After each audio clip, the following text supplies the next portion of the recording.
Welcome to the BEC podcast. My name is Rasmus Beck, and today on my left, a Scottishman. Yeah, Adam Hall, welcome. Hi, thanks for having me. Adam, we have known each other for a couple of years now. I think the first time we really met was in 17 or 18 at the Belgian International. Yes. Where you and Julie McPherson were a relatively new pair, if not totally new. Second tournament, I think. Something like that, yeah.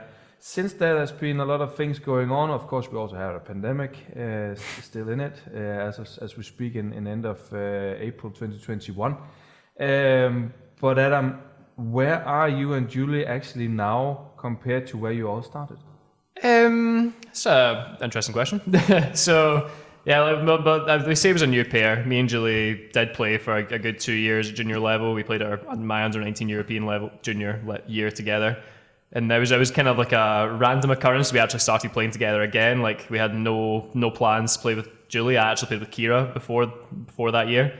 Then it was Commonwealth Games in 2018. We just got thrown in the team event just as a random pair because I think Alex was kind of struggling and a couple of older boys were a bit struggling with some injuries. So they thought, okay, Adam and Julian against Go and Chan from Malaysia in the quarterfinals. And we ended up having a ridiculous game, probably the best game we've ever played, and not quite got back to that yet. But we almost won, and then after that, I was like, okay, you guys are going to play some mix now. So it's kind of like a weird start. Then we actually started off pretty well. Like, we got to the final of Belgium, I think quarterfinals of Barcelona, and semi-finals of Czech, and it all started off quite well. And then it's kind of been a bit more of a slog since then. I think me and Julie are always a very consistently good pair, but we just struggle to get the wins against the good pairs. We always push them quite far. Like, I think I can name probably past my hands how many tight games we've had against good pairs that we've not quite got over the hurdle. But I think it's something we can take positives from because we've shown how consistently good we are. But it's just about us turning that consistency into a bit more than that just now. Yeah, what is it that you guys need to do better? Because we're sitting recording here on the second day of the European Championships. You lost earlier today, that's no secret, to two of the younger Danes. Again, one of those matches where, okay, on paper, not 50-50, 60-40 maybe, but one of those you want to win and believe that you can win. But what are those things that needs to be tweaked still to actually put it to your side? Yeah, I mean, like today, we just didn't play our best, and Nicholas and Amelie played really well. So, like, sometimes you go into these matches and it just doesn't go your way, and that was for us today. So, yeah, we can go back to the training hall and see what we can change. But I think in the tighter matches when we were losing, like, say, 19 in the thirds or two really close sets against maybe like Mark and Isabel or Nicholas and Sarah when they were playing together, it was more us just not taking the big points well. And actually a lot of time it was we would be in the rallies, we would actually win most of the rallies, but we'd lose a lot in the kind of first 4 points. I think we needed to sharpen up our serve and return game a lot, which actually we did really well today. We just didn't do well in the rest of the game, but I think that's probably a good sign coming for the tournaments the rest of the year, because we have put a lot of work since Swiss Open. We have put a lot of work in our first 4 stuff, and that actually did pay off today, but we just didn't quite have the rest of our game. So I think that was probably a big part.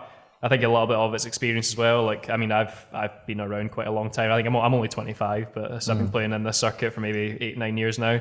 Julie's actually not only played mixed since we started maybe 3 years ago. So I think at the start it was a bit of experience for her, a bit of experience for me as well. So I think it's just going to be, once we get 1 or 2 in a row, I think that'll be us. But it's just getting that at the moment.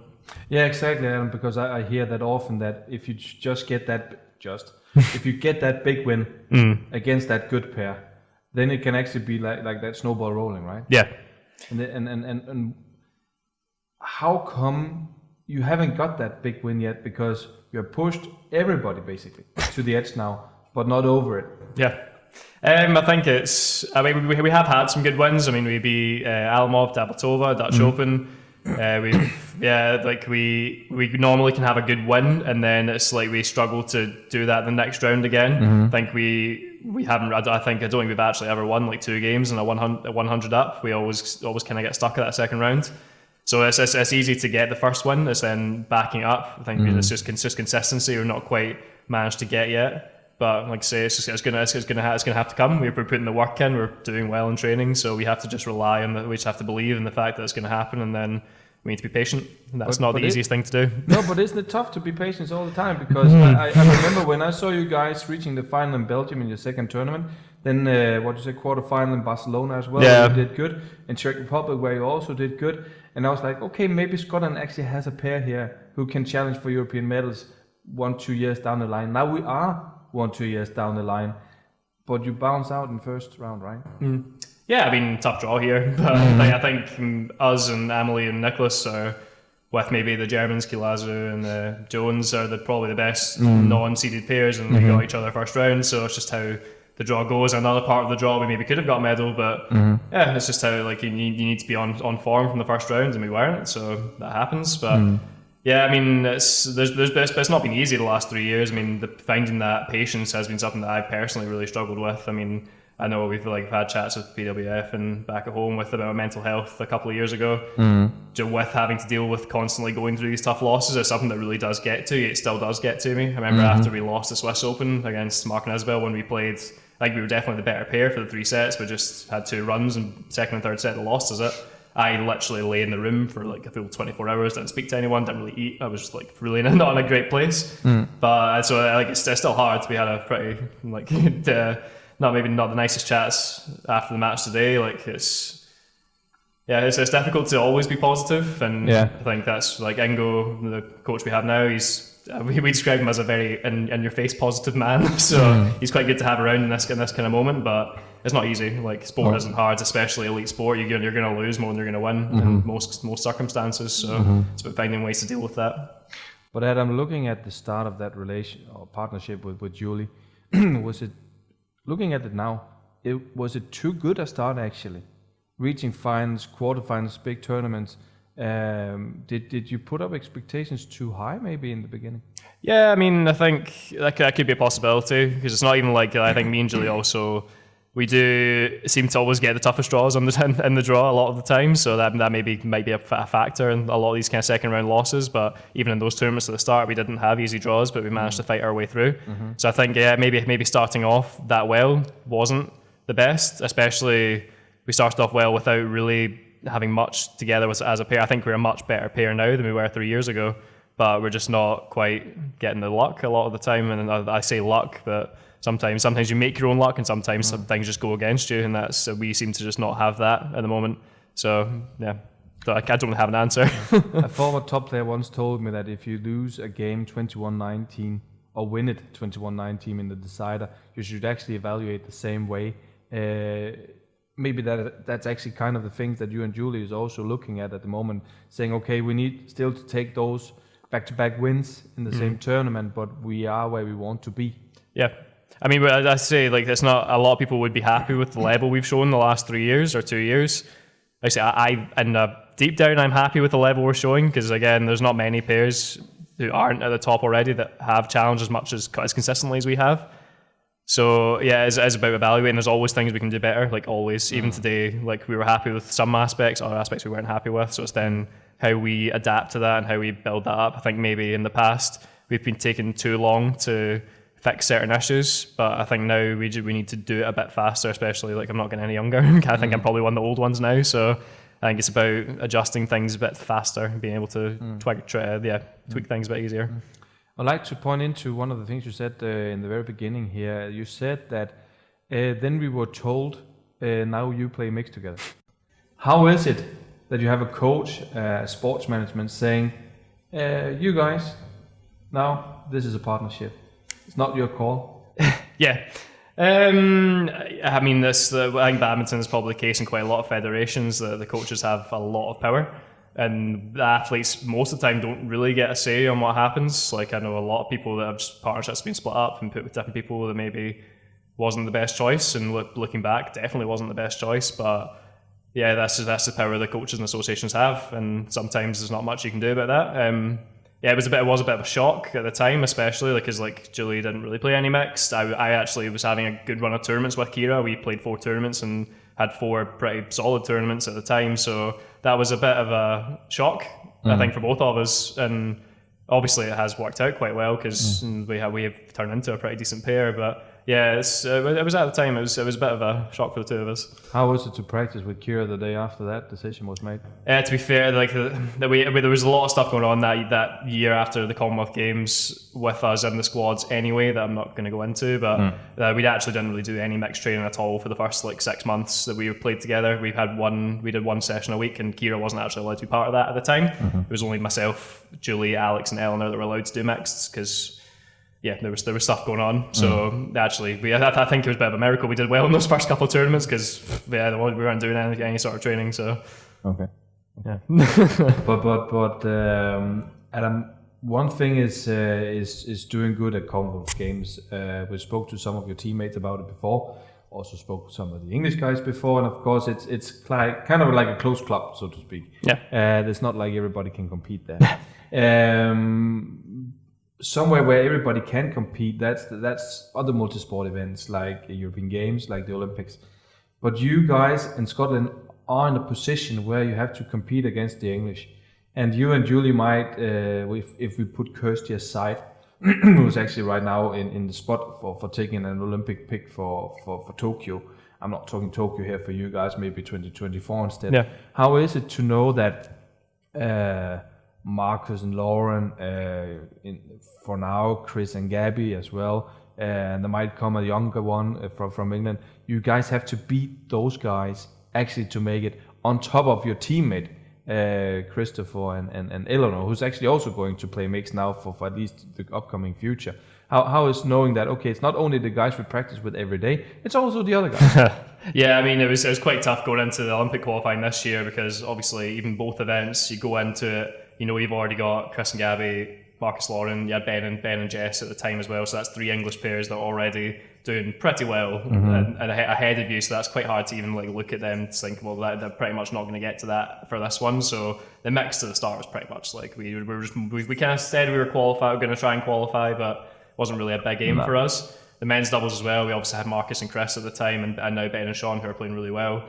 For me and Alex, to get past them is also difficult, even European Games, you can't really get into that team either, even though we're definitely within the top 8 pairs in Europe, the men's doubles especially, so it's tough, but I think that's why we enjoy the Commonwealth Games so much, because we actually get to play for Scotland. I always say I'm Scottish first and British second, because I feel a much more affinity to my home country, so I think that's why we really do put a lot of value on the Commonwealth Games. And yeah, I mean, we have to fight against our own teammates for that as well. We're going to have a fight with Chris and Eleanor, we're going to have a fight with the twins, because we actually don't have a lot of guaranteed qualified spots for the Commonwealth Games next year. So I think you just have to get used to always being in competition with people you have to train with. We kind of don't really think too much about the English guys. We really focus more on our group, and yeah, we have a quite good group in Scotland at the moment now, so hopefully we'll be challenging and they'll be thinking, we have to beat the Scottish guys for the next Olympic cycle rather than us always looking to them. When we look at it right now, Adam, of course, next year Commonwealth Games will be a big thing for you guys. Olympics not on the table for you this time, and hopefully for you in 3 years from now. But then we also have the World Championships. We have the European Championship where we sit right now. 2023 will give European Games. This is a Team GB event. But what is the bigger goal for you personally here? Because playing 2 events still, I know that Alex right now is suffering from an injury, or trying to come back from an injury. Hopefully he will. Fingers crossed for him. But for you personally, what is the big goal right now?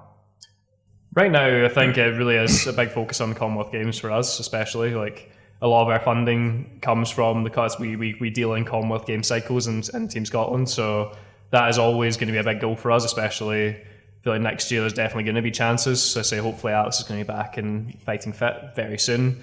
I think again, me and Julie, I don't see why we go to any tournament. We know we can challenge everyone. So if we have a good run at any of these Commonwealth Games, when you get there, anything can happen. So for us, for me, the big goal is to medal at Commonwealth Games next year. Anything else after that almost seems too far away, but I feel like when you've got one, I think I like to focus in 1 years, especially we're actually quite lucky in Scotland because we have the Commonwealth Games. It means our cycles get split up a bit more. Some people 4 years to the next Olympics is quite long, but for us to have that a big event every 2 years gives you a bit more motivation, a bit more something to train for. So because, and that's actually quite interesting, because you say that you go to Commonwealth Games to aim for a medal. Yeah. But I also assume that if you went to Tokyo or Paris, you would be happy just to qualify. Because players from Scotland doesn't necessarily make it to the Olympics. Am I wrong?